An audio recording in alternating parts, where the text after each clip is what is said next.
की सामाजिक व्यवस्था, सांस्कृतिक व्यवस्था, शैक्षणिक व्यवस्था और पारिवारिक व्यवस्था को खत्म कर दो, वो देश अपने आप खत्म हो जाएगा। अब यही षड्यंत्र चल रहा है। कैसे चल रहा है? 3 स्टेज पे काम होता है। 25 वर्ष तक की बच्चियों को बिगाड़ने का काम बॉलीवुड अपने टीवी सीरियल के माध्यम से करता है। 25 से 35 वर्ष की शादीशुदा महिलाओं का जीवन और उनके परिवार को बर्बाद करने का काम एकता कपूर जैसी महिलाएं अपने टीवी सीरियल के माध्यम से करती है। और जो नौकरी करती हुई बहन बेटियां महिलाएं हैं, जो कि वर्किंग विमेन हैं, उनका दिमाग खराब करने का काम ये ओटीटी प्लेटफॉर्म्स अपने वेब सीरीज के माध्यम से करता है। कैसे करता है, मैं संक्षिप्त में एक एक उदाहरण देकर आपके समक्ष रखूंगी। और बहुत जरूरी है कि जब हम तो एक साधारण व्यक्ति है, हम संसारिक जीवन में रहते हैं, लेकिन यहां पर जो उपस्थित हमारे संतगण है, महंतगण है, इनके बहुत बड़ा फॉलोअर्स ग्रुप रहता है, बहुत से लोग आते हैं, बहुत सी महिलाएं आती है। ये बात वहां तक पहुंचे क्योंकि वो यहां पर उपस्थित नहीं है, पर हमें पता है कि वीडियो के माध्यम से हमारे संत श्री, हमारे महंत श्री हमारी ये वाणी जो है उन तक पहुंचाएंगे कि कैसे करते हैं। ये एक फिल्म बनाते हैं 25 वर्ष तक की बच्चियों को कैसे बिगाड़ना है। हिंदुओं के परिवारों को बिगाड़ने के, तोड़ने के षड्यंत्र चल रहे हैं। और सिर्फ एक हिंदू को नहीं खराब करना है, उसके पूरे के पूरे कुटुंब को बर्बाद कर देना है। तो एक भारत की महिला 2 परिवार को जोड़ती है, मायका पक्ष और ससुराल पक्ष। और हम कहते हैं कि भारत की परिवार व्यवस्था जो है वो मानवता की सबसे बड़ी देन है। तो इसी व्यवस्था को खत्म कर दो। कैसे कर दो? तो ये एक फिल्म बनाते हैं अतरंगी रे।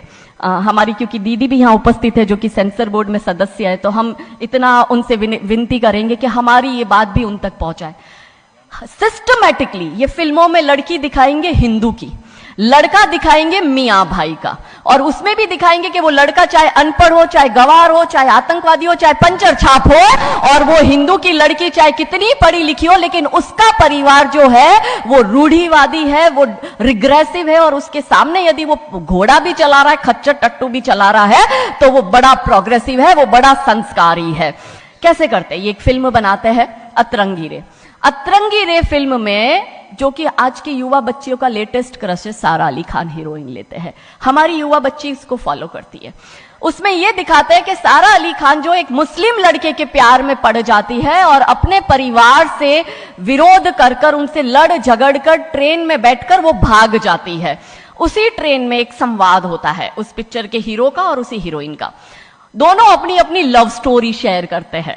तो हीरोइन पूछती है हीरो को कि तुम्हारी लव स्टोरी बताओ। तो वो कहता है कि कल मेरी शादी होने वाली, और लव स्टोरी तो मेरी लव स्टोरी है कि मैंने बचपन से जिस लड़की से प्यार किया, जिसके साथ पढ़ाई की, जिसके साथ मैं बढ़ा हुआ, उसी लड़की से, मेरी बचपन की मित्र जो मेरे समाज की है, जो मेरे गांव की है, उसके साथ ही मेरी शादी होने वाली है। तो वो हीरोइन कहती है अरे ये और कोई लव स्टोरी है? ये लव स्टोरी नहीं हो सकती। तो हीरो पूछता है तो फिर क्या हो सकती है लव स्टोरी? तो वो कहती है कि मैंने एक मुस्लिम लड़के से प्यार किया है, मैं ठाकुरों की लड़की हूं, पूरा समाज, पूरा घर, पूरा परिवार मेरे खिलाफ है, और मैं उन सबको ठोकर मारकर, उनकी भावनाओं को ठोकर मारकर अभी ट्रेन में बैठकर भाग रही हूं उस लड़के से शादी करने के लिए। और वो हीरोइन वहां पे डायलॉग देती है कि लव स्टोरी तो मेरी लव स्टोरी है कि मैं ठाकुर की लड़की और वो कतई मियां भाई, और ये है असली लव स्टोरी। तब हमारी 13, 14, 15 साल की युवा बच्ची, जिसके शरीर में हार्मोन्स चेंज होते हैं, आकर्षण होता है विपरीत व्यक्ति के लिए, तब वो आकर्षण में ये सोचती है कि हिंदू होके हिंदू बॉयफ्रेंड नहीं रखना, हिंदू होके हिंदू से प्यार नहीं करना। आप इतिहास में छपेगी, आपकी लव स्टोरी तभी बनेगी जब आप किसी मियां भाई से प्यार करेगी और उससे शादी करेगी।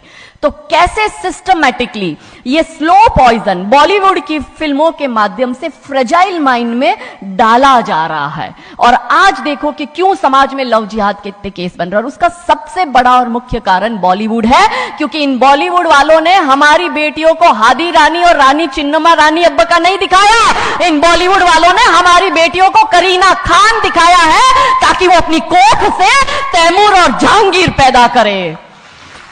ये बॉलीवुड वाले लव स्टोरी पर फिल्म बनानी है तो ये हादी रानी और राजा रावत सिंह चुड़ावत पर क्यों नहीं बनाते? मैं आपको उनकी कथा शॉर्ट में करती हूं कि राजा रावत का शादी जो होता है वो हदी रानी से होता है, मेवाड़ के राजा है, और औरंगजेब की सेना आक्रमण करने आती है। और जब औरंगजेब की सेना आती है तो राजा रावत सिंह का 2 दिन पहले ही विवाह हुआ होता है हादी रानी से। तो राजा जी की इच्छा नहीं होती कि मैं युद्ध लड़ने जाऊं, तो हादी रानी बड़े क्रोधित होते हैं। वो कहते तुम मेरी चिंता छोड़ो, तुम अभी इस मातृभूमि की रक्षा के लिए, इस धर्म की रक्षा के लिए आप युद्ध भूमि में जाओ और आप मेरी चिंता मत करना। यदि आप बलिदान भी हो जाओगे तो मैं प्राउडली अपने आप को आपकी विधवा कहूंगी। तब राजा रावत युद्ध लड़ने जाते हैं। युद्ध भूमि में राजा रावत जी को हादी रानी की बहुत याद आती है, क्योंकि नई नई शादी हुई होती है, तो नई बियाई दुल्हन को छोड़ के आए होते हैं, तो बहुत याद करते हैं। तो वो अपने दूत को कहते हैं, अभी सेना आने में समय होता है और युद्ध में भी समय होता है, तो वो कहते हैं अपने दूत को कि जा तू रानी सा के पास जा महल में और उनसे कहे कि राजा जी को आपकी बहुत याद आ रही है, आप अपनी कोई एक निशानी उनके लिए भेजो। दूत भी बड़ा टेंशन में आ गया कि ये युद्ध भूमि में बैठे और इनको हादी रानी की याद आ रही है, ये युद्ध लड़ेंगे कैसे और जीतेंगे कैसे। पर वो दूत डरते डरते पहुंचा रानी सा के पास और रानी सा को कहता है कि राजा रावत जी ने आपकी एक निशानी मंगाई है, उनको आपकी बहुत याद आ रही है। तो रानी सा बहुत क्रोधित हो जाते कि ये मेरा पति कैसा, ये युद्ध लड़ेगा कैसे, औरंगजेब की इतनी बड़ी विशाल सेना है, यदि जहां युद्ध भूमि में बैठकर उसको रणनीति बनानी है वहां वो मेरी निशानी मंगवा रहा है। तब हमारी हादी रानी क्रोधित होती है, हाथ में तलवार लेती है, अपनी गर्दन काटती है, थाल में सजा के दूत को देती है और कहती है जा तेरे राजा को जाके दे देना मेरी निशानी। तब वो दूत युद्ध भूमि में जाता है, राजा जी को हादी रानी की निशानी यानी कि उनका कटा हुआ मुख देता है। राजा जी बड़े दुखी हो जाते हैं, उनको लगता है उनसे बहुत बड़ी गलती हो गई।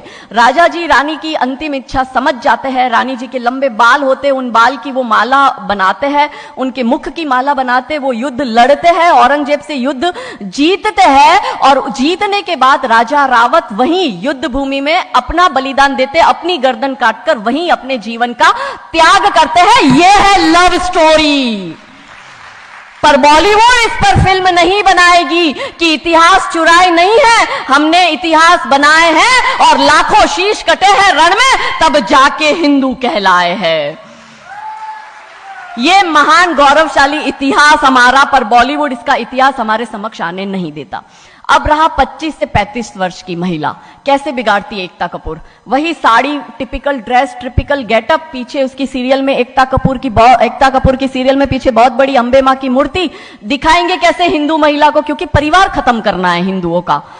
तो वो एक से प्यार करेगी, शादी दूसरे से करेगी, जीवन में तीसरा पुरुष आएगा, फिर दूसरा मर जाएगा, फिर उसको चौथा पसंद आने लगेगा, फिर जो मर गया वो जिंदा हो जाएगा, फिर कंफ्यूज हो जाएगी किसके साथ जाऊं, दूसरे के साथ कि चौथे के साथ। क्या हमारी भारतीय महिलाएं, क्या हमारी हिंदू महिलाएं, सबसे बड़ा प्रश्न यह है कि क्या हम 4-4 पुरुषों के साथ अफेयर करते हैं? क्या यह हमारा सम्मान है? और अगर यदि हम सब एक होकर इसके लिए नहीं बोलेंगे तो यह आवाज नहीं उठेगी। और दुख की बात यह है कि ऐसी एकता कपूर जैसी महिलाएं जो घर तोड़ने का काम कर रही है, इनको पद्मश्री अवार्ड मिल जाता है। कैसे मिलता है? भारत सरकार से इस भूमि पर खड़े होकर मैं निवेदन करती हूं कि आप ऐसी महिलाओं के पद्मश्री वापस लो, क्योंकि ये महिलाएं हिंदू परिवारों के मकान, घर तोड़ने का काम कर रही है। और तीसरा और अंतिम, नौकरी करने वाली बहनों का दिमाग कैसे खराब करना है। तो ओटीटी प्लेटफॉर्म के माध्यम से ये दिखाएंगे कि यदि आप नौकरी कर रही है तो आपके सास ससुर आपके पैर की जूती, आपका पति आपके पैर की जूती। बच्चा पैदा करने के लिए आपको किसी से शादी करने की जरूरत नहीं है, आपको ससुराल व्यवस्था में रहने की जरूरत नहीं है, और आप है फेमिनिस्ट। और स्त्रीवाद का झंडा दिखाकर हमारी बहन बेटियों को एक हाथ में शराब का ग्लास, दूसरे हाथ से सिगरेट फूको, अंग्रेजी में गालियां बको और आप अपने आप को फेमिनिस्ट कहो। क्या यह फेमिनिज्म है भारत की धरती का? ये कभी नहीं हो सकता। रानी चिन्नमा, रानी अब्ब का फेमिनिज्म का उदाहरण है। और दूर जाने की जरूरत नहीं है, हमारी परम पूजनीय दीदी मां साध्वी रितंबरा दीदी मां फेमिनिज्म का सबसे बड़ा उदाहरण हमारे समक्ष है। रानी नायका देवी, रानी लक्ष्मीबाई हमारे लिए फेमिनिज्म का सबसे बड़ा उदाहरण है। तो यहां उपस्थित सभी महानुभावों से हम यही विनती करते हैं कि फिल्म के माध्यम से ड्रग्स, अश्लीलता और गाली गलौच ये दिखाने के सिवाय कुछ नहीं होता। तो हम सब मिलकर एक साथ एक आवाज उठाए कि इन चीजों का बंद होना बहुत जरूरी है, क्योंकि आने वाली पीढ़ियों को बर्बाद करने का काम ये लोग अपने टीवी सीरियल और फिल्मों के माध्यम से कर रहे हैं। और क्योंकि शुरुआत भगवान राम जी के नाम से करी थी, तो अंत भी हम भगवान राम जी के नाम से करना चाहेंगे कि कौन है राम। राम जो है चेतना है, बिंदु है, बिंदु जिससे प्रस्फुटित है तेज, तेज जो कि इस समस्त सृष्टि की रचना की कल्पना का हेतु है, अनाम है, अनाम जो है पंक्ति में प्रथम, प्रथम है धर्म धैर्य का